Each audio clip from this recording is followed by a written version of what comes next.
Mark, Thanks please very come much. and tell us all what's going on with Ford. Thank you.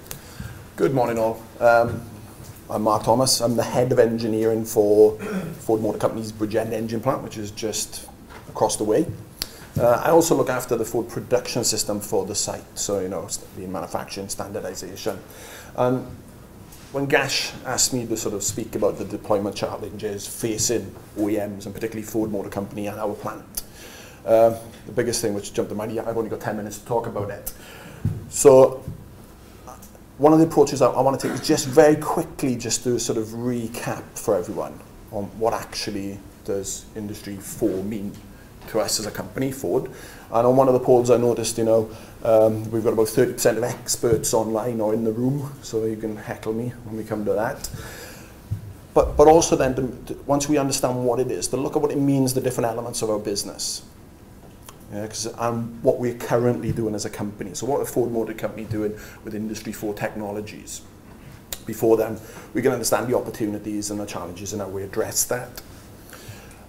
So just to start, what is exactly Industry 4? We hear lots of things, and we've heard it throughout the presentation: the Internet of Things, big data, smart factories. This one particularly, like cloud-based rapid elastic manufacturing. I want some of that. So what exactly is it? And I think before we can understand, we have to step back a little bit. What was the third industrial revolution? Put simply, it was the digital age. It was computer technology, PLC control, the internet. So really, when we start to talk about 3D printing, cobots, and things like that, are we actually going towards a fourth industrial revolution? Or is this just an evolution of the third industrial revolution? For me, and I think the EEF has summed it up, and we've seen that already mentioned today in one of the presentations, it's about connectivity. It's about the connectivity of all this technology we already have, about the data we already collect. And again, the EEF in partnership with Oracle sort of summed it up to sort of 3 parts. It's about machines collecting, sharing, and acting on data. And that acting is an important one, and something where it is currently a gap. Then it's about the real-time analysis of that data. So we're not dealing with historical data, we're dealing with live, real data. And then, coming what Damon touched on, secure digital networks to connect them all up. When I get home, I'm going to disconnect my iKettle. So, moving on from that then, how does that impact us? And what does this mean to our organizations and our businesses?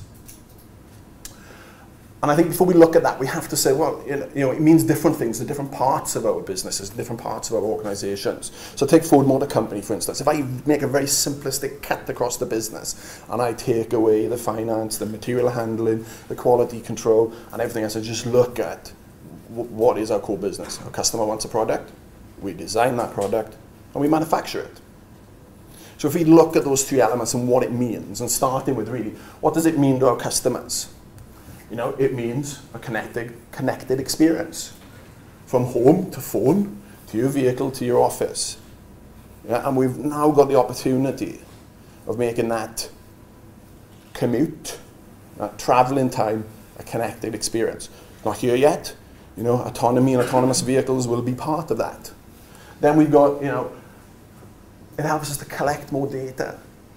App technology, use of mobile phones, gets us real-time data to understand what our customers want, what our customers need, what they think they want. And when you look at the whole system from start to finish, it allows us to improve our efficiency. And by improving efficiency, reducing cost, it brings products to market quicker, and it reduces the overall cost and efficiency to the customer. So some examples of what's going on in the world of Ford when we look at i4. We've launched our Ford Pass app, most probably around 12 to 18 months ago.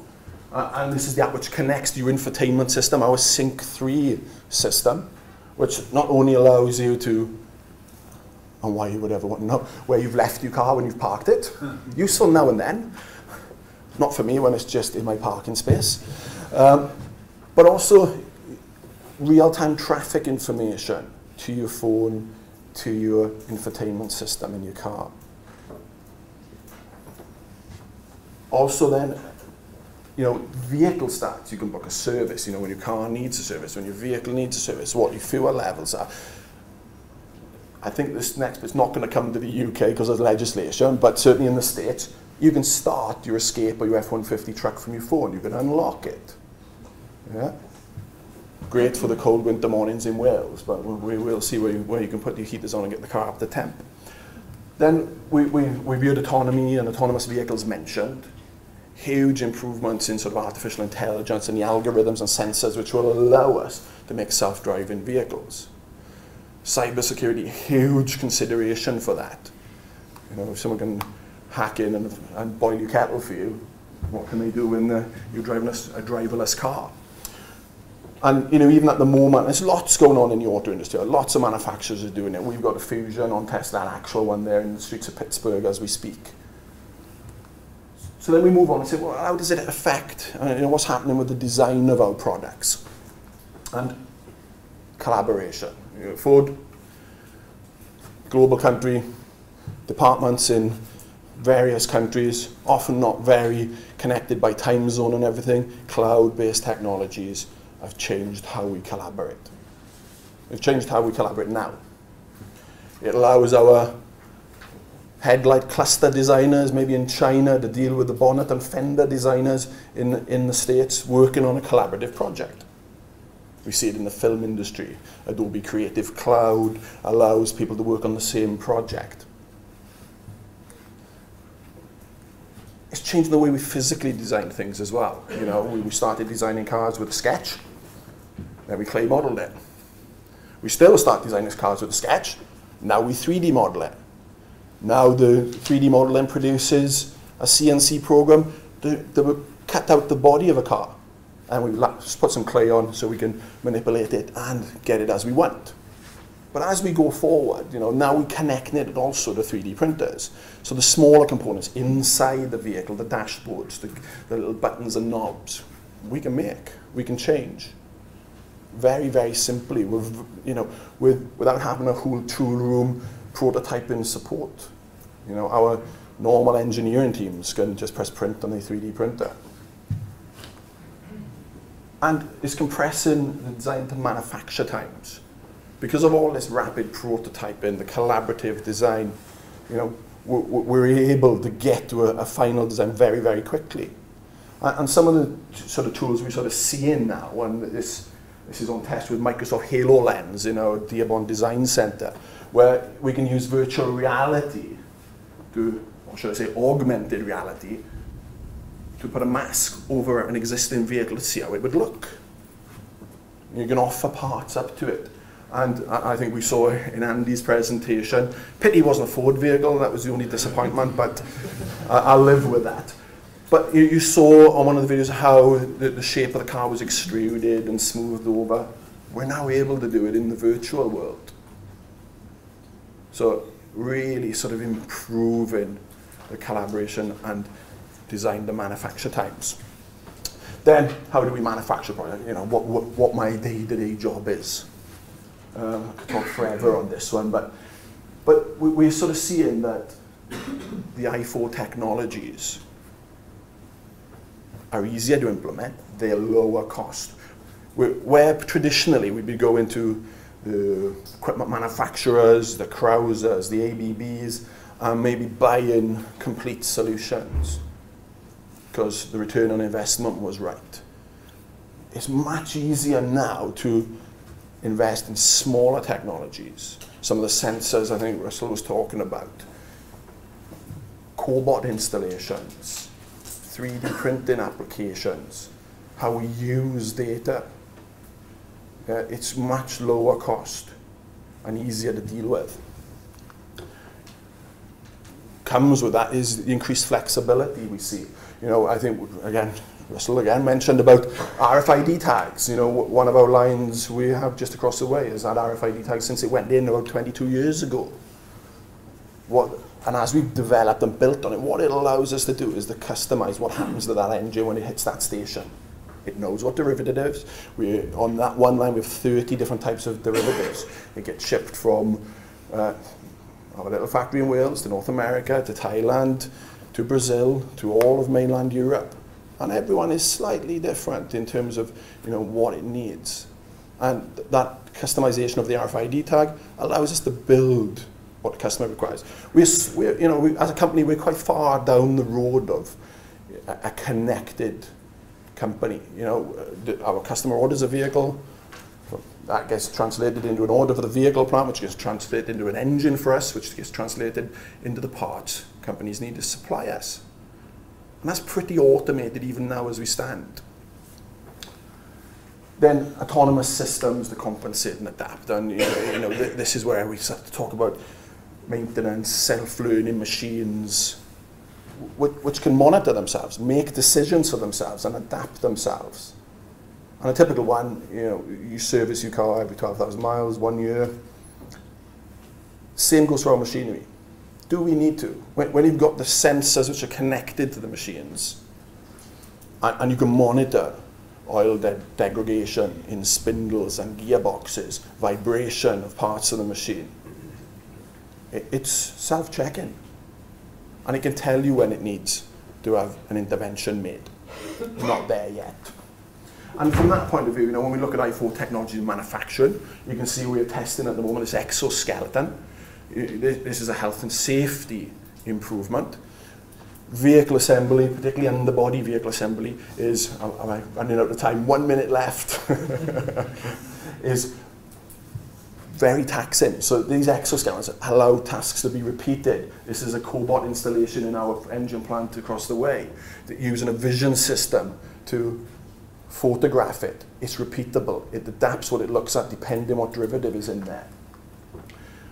Utilizing technology which is out in the market already. So this is an ergo station which takes Xbox Kinetic technology and sports science technology, videos, and analyzes the movements of people and looks to see if they're in ergonomic limits. So very easy, you can record a number of operators over a period of time, and very easy you can see where they fall within ergonomic parameters and how it's programmed in. Still need the engineering expertise, but it improves the job no end. And then, the use of virtual and mixed reality to design and lay out stations to make sure we're not putting in positioning issues, ergonomic issues. So how can we prepare for it? We have to accept it's coming. For me, it's not the fact is it hype anymore, it's a reality. It's now, when are we going to see the fourth industrial revolution? We are down the road of it. And we have to innovate new uses for the things we have. And what I mean by that, what data we have. Traditionally, we've used Microsoft Excel, Minitab, QStat to analyze data. It's very laborious. Now we have a whole new suite of software and tools for our engineering teams to take that data and analyze it quickly. Technology, not just for industry. We've seen the Microsoft Halo lenses. We've seen advancements in mixed and augmented reality. Microsoft have just launched their mixed reality headsets in collaboration with people like Dell and Lenovo and things like that. That's reducing cost. It's bringing it to the market quicker and giving us some industrial applications. Collaborate, share, and build on ideas. This is the key. We've gone from the traditional of we will go to a company and buy a solution. Now there has to be this collaboration and a benefit for both companies. And take the autonomous vehicles, we've seen Ford partner up with Argo AI, Lyft with a Y, who are an autonomous, a ride-hailing solution provider. And explore and investigate emerging technologies. And for a company, at the moment, we are just about to appoint an emerging technologies person, an engineer whose role it is to investigate emerging technologies and to find if they can leverage our business and our effectiveness. That is happening in all powertrain plants. Yeah. And now we start to create a network of people who are looking at emerging technology in Industry 4. Documentary results. And these strategic partnerships. And I'd just like to answer, it was one of the questions I sort of saw on the screen, which was, how do we get an Industry 4 workforce ready? Do we need to engage more with universities? And so I think was the question. Absolutely. We have to develop these strategic partnerships. Yeah. The world is changing. Absolutely changing. And Industry 4, or the fourth industrial revolution, is not going to change our basic engineering principles. If we don't have solid, sound engineering and the right people in those roles, you can have all the technology in the world, and it won't deliver you an improvement. We still have many improvements to make, which are not technology-based, and I'm sure we can all think of many different things in our own industries, which we've always wanted to fix, but haven't had the time or the resource to do it. And with that in mind, I can say I've overrun a little bit. Thank you very much.